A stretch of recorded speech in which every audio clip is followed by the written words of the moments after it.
we don't know what the ultimate fate will be of our universe. But the best attempt so far to predict it from our scientific theories has led to 5 different scenarios.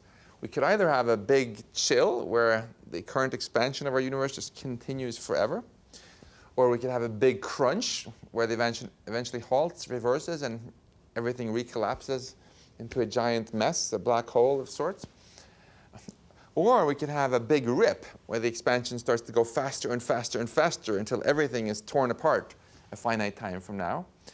Or we could have a big snap where space turns out to not be infinitely stretchy, much like a rubber band is not infinitely stretchy. So if you keep stretching it out for too long, something bad happens.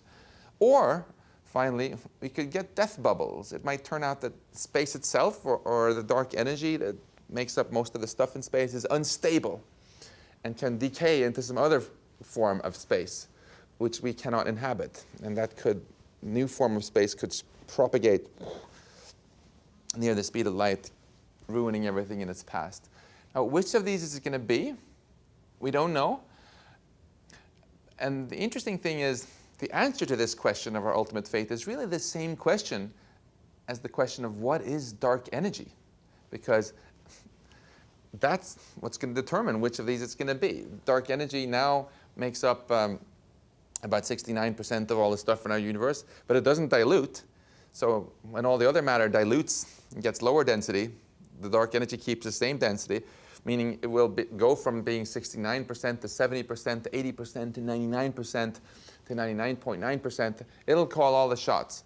If the dark energy sticks around with constant density, we'll get the big chill. If the dark energy starts getting negative density, we'll get the crunch. If the dark energy gets infinitely dense eventually, that gives us the big rip. If the dark energy is unstable, we can get the death bubbles. So it's really important for us to understand what is dark energy. And there are a number of experiments going on around the world right now to try to tackle that question with better measurements. And it's going to be really exciting to see what we find.